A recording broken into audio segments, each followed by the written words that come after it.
Hello, I've just made a major mistake by praising University Challenge in some way, or at least in a sort of cursory, indistinct way. And somebody very sweetly has pointed out that the funniest University Challenge was that in the young ones. I entirely agree.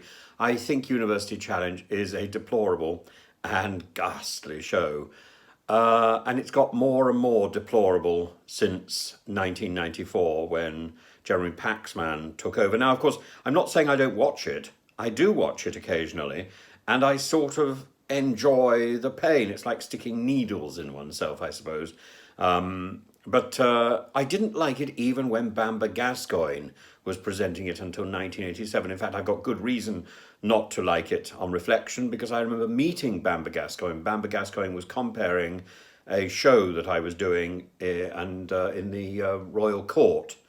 And I was due to go on stage to take my curtain call for this show that I'd been involved in writing. And at the last moment, Bamber Gascoigne stopped the audience applause and told them a story about a man called Wilson, and then the curtain fell. And it had nothing to do with me, and I was left in the wings waiting to go on. And I thought, well, this is very irritating, and you're so tall. Now, general knowledge, I think, should be a source of pride, perhaps, but mostly a source of joy, and University Challenge isn't that. University Challenge is irritating. The questions leave me in a state of euphoric disinterest. I simply don't care what the answer is, simply by the time Jeremy Paxman has finished reading out the question. In fact, a snivelling question. I don't care about the question either.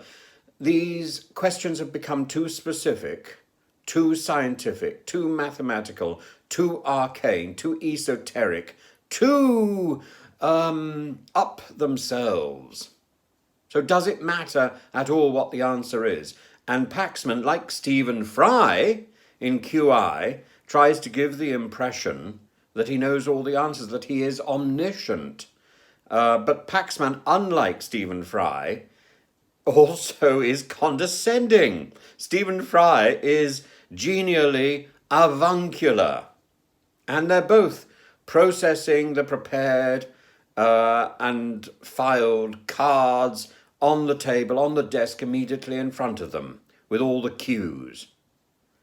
The result of this farce is a row of completely nonplussed bright students and a completely detached audience. So the only person who knows what is going on is the compère, and he himself is fed the answers. I think it is an arrogant waste of time. I'm so pleased that Jerry Paxman is quitting the show and someone else is coming on, but I fear that someone else will be forced into the same rigmarole. The only way to play these games is for the compère to be as ignorant as the students. I would love to be an ignorant compère. I would really love it. Actually, there was a game show proposed for me a couple of years ago, and I said I would only do it if I didn't know the answers. But it didn't seem to go much further than that. In fact, it was really being prepared for an American show and an American audience. So it wasn't really a going concern. But if I were to remain ignorant, I would love to hobble through a quiz show and just demonstrate my ignorance, because I think the joy of failing, the joy of laughing with delight at universal ignorance is wonderful, and it will change these shows completely. It's the audience who should know better. The audience should be praised for their superior knowledge, not the compère.